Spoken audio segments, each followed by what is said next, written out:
Accompagner un adolescent, ça suppose d'adopter une position équilibrée qui suppose une posture d'équilibriste. Il va falloir toujours être un peu à cheval entre deux attitudes. Être intéressé, parce que l'adolescent a absolument besoin qu'on s'intéresse à lui pour se considérer comme suffisamment signifiant, comme existant. Mais effectivement, il faut éviter de devenir intrusif, de pénétrer en permanence son jardin secret en lui demandant de tout nous dire, de tout nous révéler. Là, effectivement, il doit pouvoir, à un moment donné, cultiver le goût du secret. C'est important chez l'adolescent de le maintenir. Il va falloir effectivement être là pour le cas où l'adolescent a besoin de l'adulte, mais il faut lui permettre de réaliser ses propres expériences. Et c'est ce qui va permettre, par exemple, d'adopter cette attitude équilibrée entre l'idée qu'il faudra le laisser prendre des risques sans pour autant qu'il se mette en danger.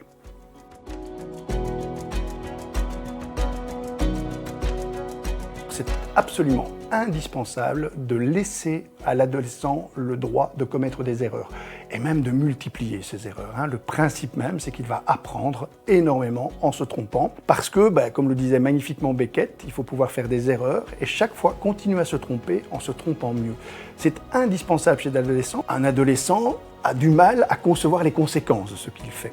Alors ça pourrait paraître inquiétant aux yeux d'un parent, et en même temps, c'est ce qui va lui permettre d'oser faire des choses. Et on le sait tous, on a pendant notre adolescence osé faire des choses qu'on n'oserait plus faire en tant qu'adulte. Il faut absolument que le parent comprenne que l'autonomie de son adolescent, c'est pas l'idée de le laisser aller et faire ses expériences sans le moindre support, mais c'est le laisser faire ses expériences tout en ayant la possibilité de revenir auprès de l'adulte lorsqu'il le trouvera cette position nécessaire et pas à tout bout de champ.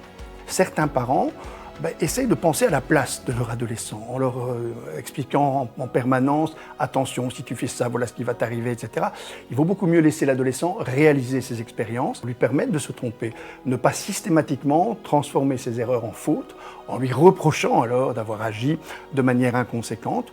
L'inconséquence, c'est quelque chose de naturel chez l'adolescent. Il faut l'accompagner et éviter de se mettre à la place de l'adolescent en pensant à sa place. C'est l'image d'un nœud marin. Un nœud marin, c'est un nœud qui est très solide, qui vous attache au port, mais qui se défait très facilement, parce que les bateaux n'ont pas pour vocation de rester dans le port, même si ce serait plus sécurisant, c'est pas l'objectif. Le nœud marin correspond bien à la posture d'attachement qu'on suppose chez un parent d'adolescent, c'est-à-dire on est là, dès que tu as une difficulté, tu reviens, l'attachement il est très solide, on est lié sans être ligoté, ce nœud marin qui se défait facilement, mais qui se renforce très vite dès qu'on revient au port, est une image à mon avis tout à fait adaptée pour expliquer la posture affective d'un parent d'adolescent.